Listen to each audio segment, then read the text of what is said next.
folks, welcome to the Rain channel. Today I am joined by a trusted partner of the Real Estate Investment Network, Keith Uthe of Mortgage Alliance and Enrich Mortgage. We are going to do a kind of a mortgage update, if you will. We're going to cover what the changes by OSFI are going to mean to investors, deposits versus mortgage impact, for example, the mortgage changes that are being made that really matter to us as investors, especially for the rental property mortgage renewals, which some of us are now bumping into. And what are the options that investors have if they're kind of getting these taken off the table? And then, if we have enough time, we're going to get a bit of a mortgage market update with what's going on specifically in Alberta and Edmonton. Keith, thanks for joining me on the Rain channel. Hey, you're welcome, Patrick. A pleasure to be here, and always happy to let the Rain members and the broader public know a little bit more about what's going on behind the scenes that they just don't hear about. Yeah, well, I think it's important for everybody to understand that, there is a lot of changes in the mortgage world, over, when you look at what's happening, there's a lot of conversations about rising rates. Are they going to go higher? Are they going to come down? What is it?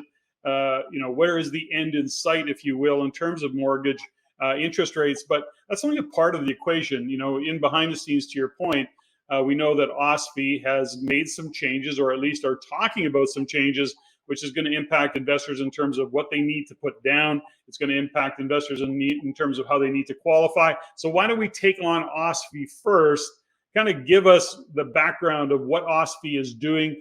First off, who they are, and then what it is that they're doing, why are they doing it, and what does it mean to us?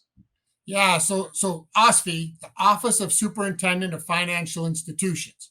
So although they are supposedly separate from the government and make their own informed decisions, they are following direction from what the government sees as far as the risks of people taking on too much debt. And what shows that people are taking on too much debt other than rising interest rates, right? Mm-hmm. And so unfortunately, mortgages are lumped into what they see as the debt that people are taking on in Canada, which is not always comparison to other countries. So one, be aware of that when you see those numbers. Mm-hmm. But what they do is they set policy for the main lenders and what they need to follow as far as things such as how much do they need to hold in deposits versus what they are lending out in mortgages. So there's a ratio that they... Yeah, but let's just unpack that one layer deeper, which is, let's keep it really simple, which is to say, OSFI is saying, hey, bank, there's some risks out there. I want you to have more cash available. I want you to increase your reserve fund. Is that Correct. A simplified way to say what you're saying? Absolutely. That is a good simplified way to say it. They want them to have more cash deposits available based on what they're lending. And so what does that mean? Well, why does it impact you as a borrower? Well, what it means is that in order for the bank to make the same amount of return for its investors, they need to increase their interest rates to make up for the fact that they can lend out less money based on the amount of deposits they have.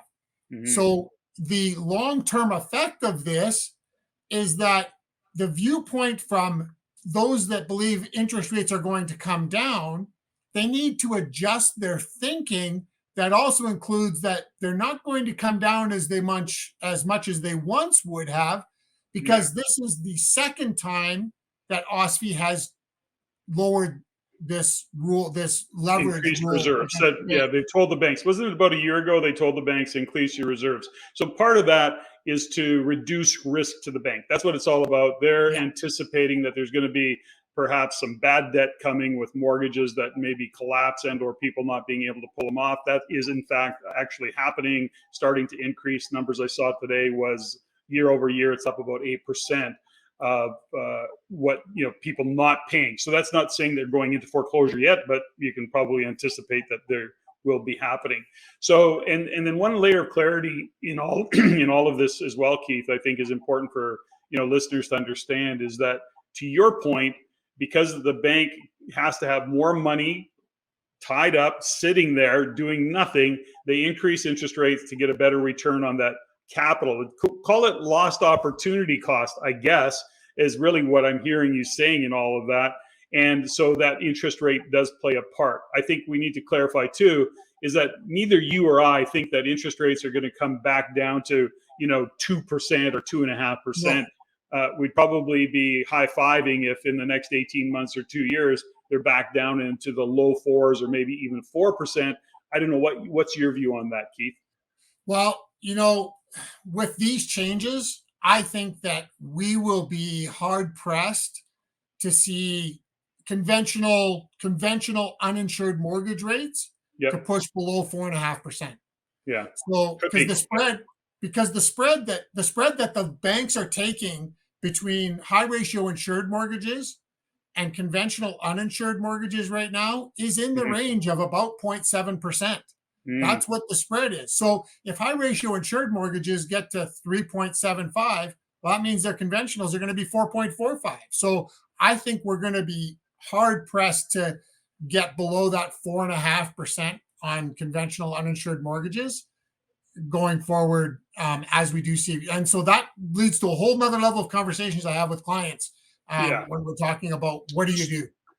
So you're talking in that case, you're talking about the posted overnight rate, right? So in other words, when it comes to getting a mortgage, you'd still be in that 5.5-6% range, given those numbers. Am I interpreting that correctly? Or yeah. So I'm talking.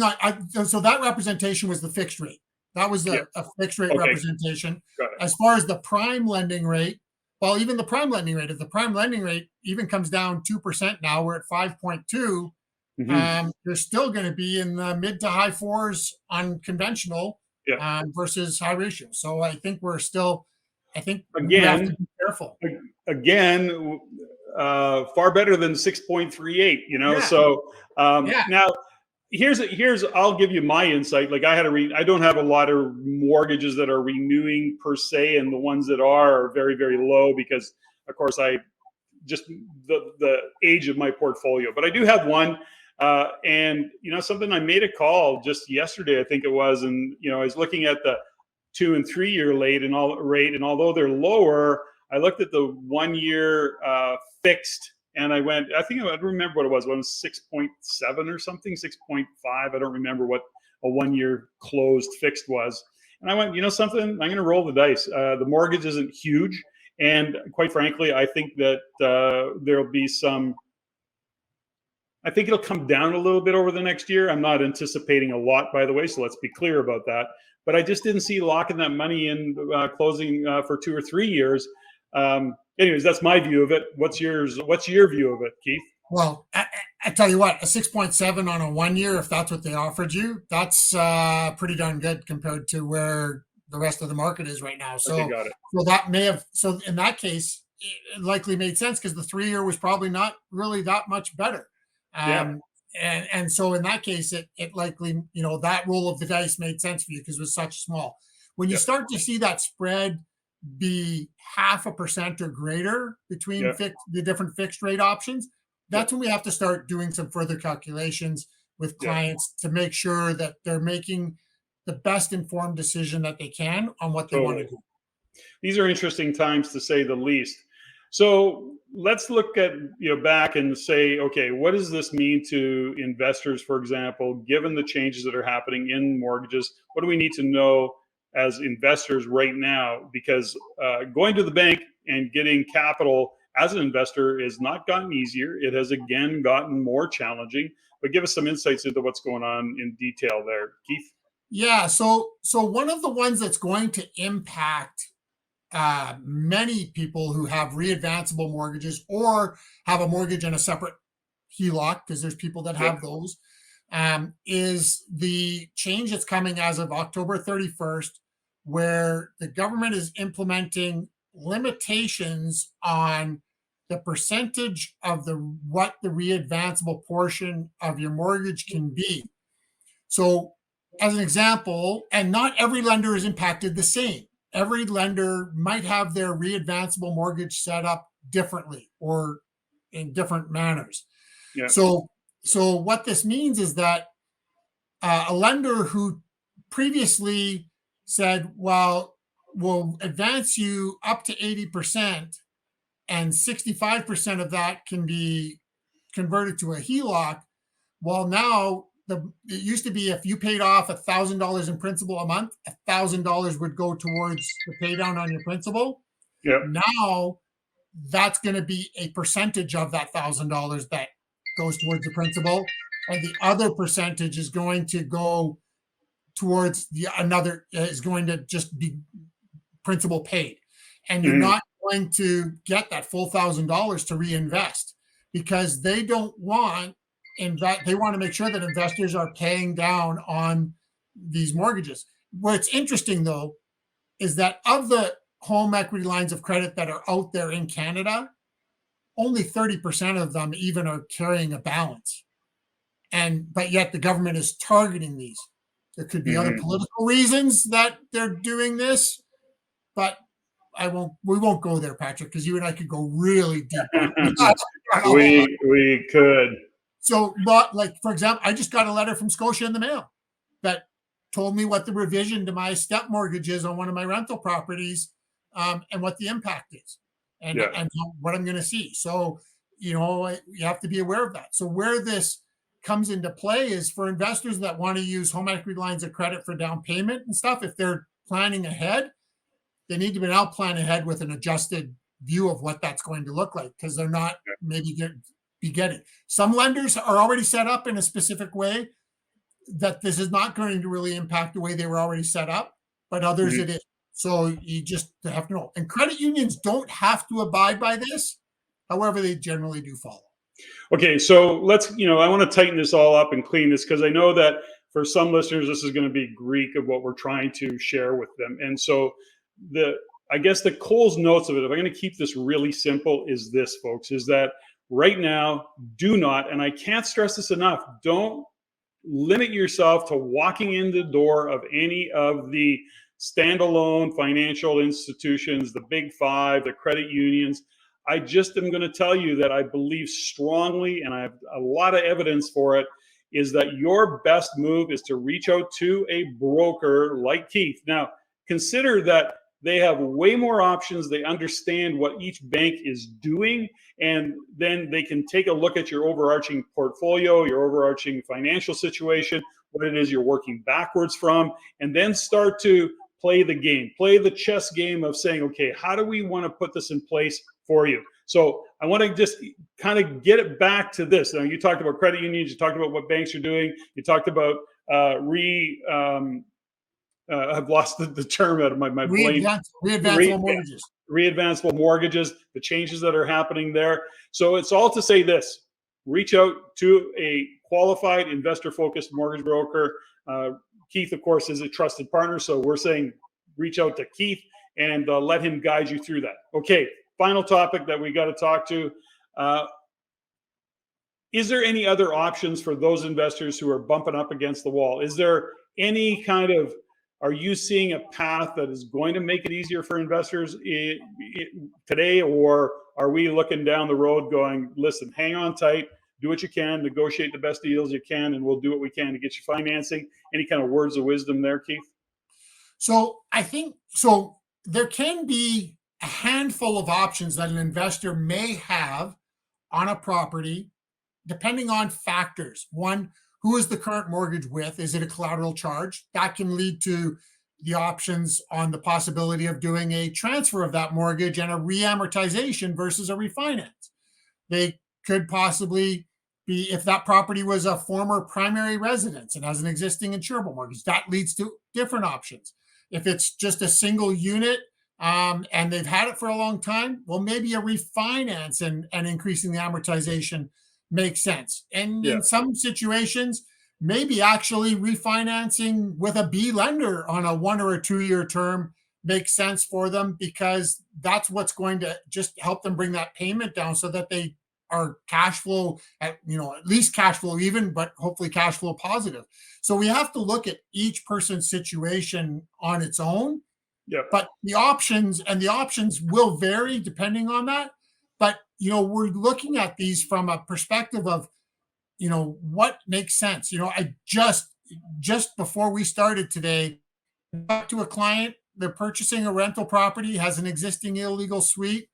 we're going to be able to do that one as an insurable mortgage with 25-year AM at a 5.89 versus a conventional 6.49, Wow. I think it was. Yeah. Over 30 years. And that's going to save on cash, big savings on cash flow. And we're looking at the 3-year versus 5 years as well, and that's a further calculation they're going to do to determine. But these are things that we're looking at as different options and alternatives in this market that can make things better. And I mean, 5.89 sounds high to somebody who's only got involved in the mortgage market in the last 5 to maybe 8 years. But for anybody that's been in it longer, I mean, we were buying rental properties in the 2000s with rates high 5s, low 6s, high 6s. So, Sure.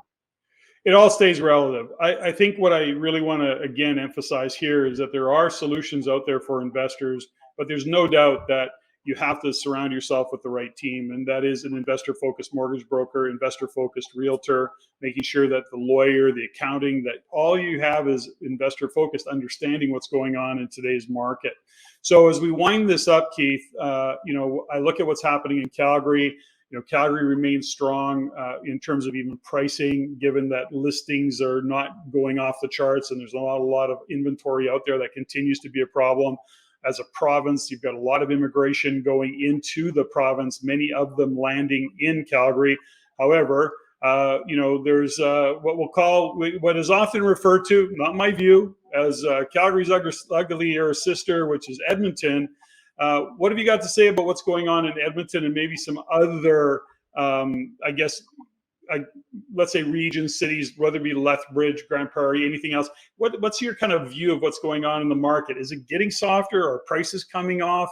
What do you see? I haven't seen prices coming off.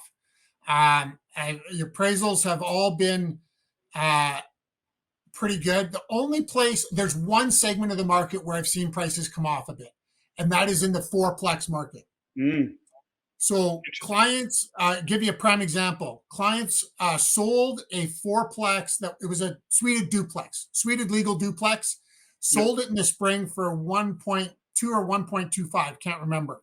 Same clients had purchased a similar property just around the corner off of the main drag, did the same thing to it, got it appraised 4 months later, only appraised at 950. Wow, interesting. Because the comparable sales that were available, that one was now out of date. It was beyond the 90-day timeline, and there were enough sales within that 90-day period that one gets pushed out. And I've now seen 3 other fourplexes, whether they be a legal fourplex or a suited duplex that's legally suited, all come in that 900 to 950 range. In the last bit. So that one, I would say we've seen that price point soften a bit. And maybe that's because there were some old investors that were just like, you know what, let's sell this. I'm going to make off. I'm out. And if I get 900, I'm getting almost $1 million, I'm good. And so that can hurt. So that's the one segment. But as far as like suited single family homes, 620, Southwest Calgary, Glamorgan area, $621,000 to buy a illegally suited bungalow type house that needs 62K of renos. So we're not. So I wouldn't say we're seeing any softening that way, but certainly our condo market is a complete flip flop of where it was 5 years ago. I mean, that market segment is up 14%. That's in Calgary. That's in Calgary. Yeah, that's in Calgary. Edmonton condo market. Soft. It's still kind of flat. It will be soft forever. Stay out of that Edmonton condo market as an investor. Do not go there. And if you're even investing in condos in Calgary, be very, very cautious. Make sure you're working with a realtor that knows that area. Can't stress that enough. The Calgary market has some really good potential upside in the condo market if you know where and what it is you're buying. Make no mistake. And I say that to some of the Ontario investors because they're looking at that condo market in Alberta. They're going, wow, this is cheap. Give me 3. Because it's relative to what's going on in Toronto, in the GTA, et cetera. You cannot compare the two regions. Different culture, different mindset around condo living. And I just wanted to point that out. Yeah. Keith, thank you, as always, for your time and the insights that you bring. And this, ladies and gentlemen, has been a great update around what's happened in the mortgage world. Keith, thanks very much. Hey, thank you, Patrick. It was a pleasure being here, and I look forward to just helping bring knowledge. The next time. Okay. Thanks, Bill. You bet.